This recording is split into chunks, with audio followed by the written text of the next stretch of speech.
I recently referenced a piece of advice I got from one of my poetry professors about how you shouldn't take your title directly from your poem itself. This is because it's a missed opportunity to create a greater sense of depth. I perhaps dumbly referred to the titles that, in my opinion, do not make this mistake as unique, which some of them are. Others probably shouldn't be described as such. For example, I think it is significant that Smart by the Sserafim is called Smart and not Smarter, like they actually say within the song itself. It's not a matter of catching fake fans like, oh, you don't know the real title. It falls in line with the naming scheme they've chosen for this section of their discography and careers, plain adjectives not relative to anyone or anything else.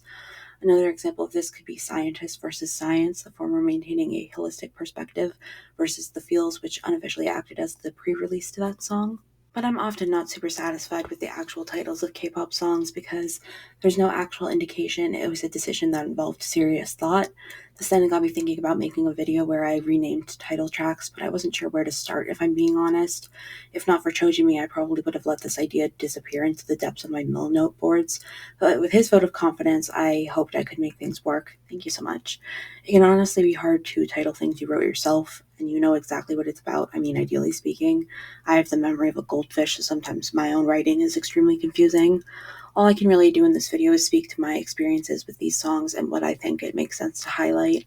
I actually think it's unfortunate the weight we put on titles. Yes, they do have a specific function and it's important, but the pressure to actually encompass everything about a piece of writing in such little space usually doesn't benefit anyone. That's my opinion. I should add that Chojimi actually looked for K-pop songs with titles that didn't appear in the song at all, things like Secret Story of the Swan, 8, or After School, and I think it's important to note these titles take a contextual approach, the first also playing off of very languid diction. There is definitely a game you have to play here if you prefer function or musicality. Some people would say the unique titles have to be earned, like Secret Story of the Swan would not fit a very simple, straightforward song. It would be much too intense for a song with dissimilar energy, and I agree, but I also think more basic titles pulling from the songs have to earn themselves.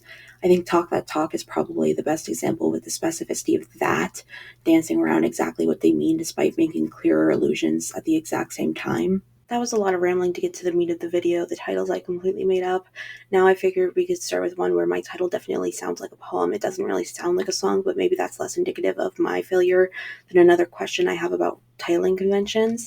I took Shooting Star by Kepler and called it I Hear a Murmur in the Cosmos. I don't really dislike the original title, but I really wanted to incorporate the onomatopoeic sections of the song, which make it feel super magical, especially with the astronomical theme. I questioned if it should be a murmur, murmurs, or murmuring, or even a murmuring, but I settled on a murmur because it felt more specific and reactive, and the title couldn't be too soft in its sound because the song carries a lot of genuine emotions that I wanted you to remember. One song I thought it would be fun to rename was Sheesh, as the title is in fact so visceral if you know how the chorus goes. I kind of wanted the title to be somewhat quirky to maintain a similar energy. I decided on impression, like impression, but with emphasis on impress and precisely how it conjoins with the suffix. I think this title would make people stop and feel like they had to at least watch the music video. Not that Babymonster needs a lot of help in that area. I think it's cute, and I think Sheesh is a cute song, and I would love to know if there were ever other titles in the running for it, because Sheesh is very iconic in my opinion, and that only makes me more curious. But I've been talking a lot about songs that don't need new names, and that will definitely continue. But I also think someone out there wants me to talk about bad titles already. Love War is a dumb title. I love Yena, but this feels like a nothing price if I'm being honest. I could see people arguing that I should then also criticize Love Dive, but a dive is more linguistically interesting than a war in my opinion, and you want to know what a love dive specifically is. Love War does not make me ask any questions besides, like, that's it.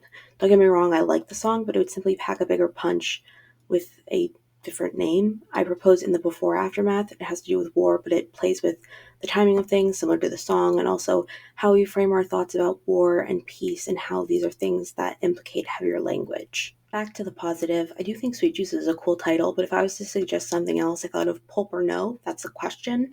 We are getting into the contents of this mysterious sweet juice, often seen as undesirable but natural. When a drink has pulp, we'll ask the question pulp or no pulp, and there's something fun about cutting it off at just no. It halts the sentence, making things a bit more ambiguous and uncomfortable, and like, are you just not getting the juice if you choose no pulp? There are a lot of questions, and this song doesn't exactly have a lot of answers despite asking a lot of questions. Here's an option between two answers that will prompt only further questioning. Some of the titles I came up with are just dumb. Good Morning by Yena could be Phoenix Wright, like the video game, but without the W, so it's a confirmatory Phoenix like her in the video. Off the Record could be Sleep Over, 2 words playing on the concept that they will never go to sleep, even as their night together continues to develop. Drama is another one I wanted to rename, but it requires a bit of story. When I was in a musical in middle school, the director told us that at any point on stage, at least 3 people are watching you. Now, I understood why she said this because a lot of the kids in the background would think they could blend into the background when they didn't have to do anything. They had to learn, they needed to stay in character at all times, and that is important. I will say, though, I was a lead with undiagnosed anxiety, so this advice ruined me. To this day, I will think to myself, 3+ people are watching you. So that's what I wanted to make the title, 3+ people are watching you, because the song is literally called Drama. Another cute one is a new name for Dash, Runner's High. High as in hello rather than the feeling, because of the sign at the end saying the person who wrote it is still there. And runners because dash, I want to dash, I want to run it, dash, I want to dash, I want to run it. Killing Me Good is a fun title that admittedly made me expect something very different than what we got. I don't think my title is more clear, it's probably less clear in actuality, but it's very playful about that notion. I would call it well-lit crime scene because the lighting in that music video is beautiful, and I think describing a crime scene in this way would be really fun and interesting, at least to me personally. There are some simpler ones I came up with. For Heya, I like sun under skin. When we talk about getting underneath someone's skin, we usually mean we are annoying or angering them. However, I have this vivid memory of feeling sun on my skin while out on a walk one specific day. I'm normally kind of a vampire and stay in the dark, but it just felt so nice. I felt like I actually understood what people were talking about, and feeling that warmth beneath my skin would only mean it was that much closer to my heart. One that needs little explanation is Fearless, turned into RBF 1.0. I think it gets across how you can be cheeky in a seemingly cold, monotonous way, or at least that's how acronyms and numbers make me feel scared. Although I don't think I have resting bitch face, I actually have resting scared face. People always say I look scared, probably because I am 9 times out of 10. This title gives a completely different vibe from what I give off, and that would be kind of fun, like you're playing a character when you listen. Pirate's kind of like Sheesh for me. The phrasing in the song is so visceral that I questioned changing it, but I thought of something with interesting phrasing in a more semantic sense. Out of lunacy we steal. I like the idea that out of lunacy could mean different things, like the lunacy is a determining factor for things, but you could also be saying that getting out of a state of lunacy led to this. Reminds me of the lyric I like in Counting Stars, I feel so wrong doing the right thing. Random reference, I know, but it's questioning what we perceive as genuinely good decisions, very much posing itself against the other in bad faith. We love that here. Another reference could be Gonta for virtual angel. In my opinion, he's virtually, essentially, an angel in a virtual space.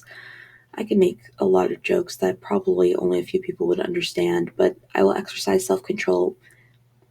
Just saying that hurts. That wasn't intentional. I would rename Supernova by aespa I know no I, the line from when Richard II steps down from his position as king following his immense misuse of power. It reads as yes, no, no, yes, but it sonically suggests that they can recognize how their former selves no longer exist, mainly of their own accord. And of course, it sounds very similar to the OA in Supernova's bridge. There are seriously so many things I could completely make up. Even at this point in my journey with writing, I still have fun trying, and I guess I can't really ask for much else. I would still like to know your thoughts, though, about my fake titles, maybe your own titles, or even just how you feel about titling conventions. Titles, am I right? Thank you for watching. I'm so stupid.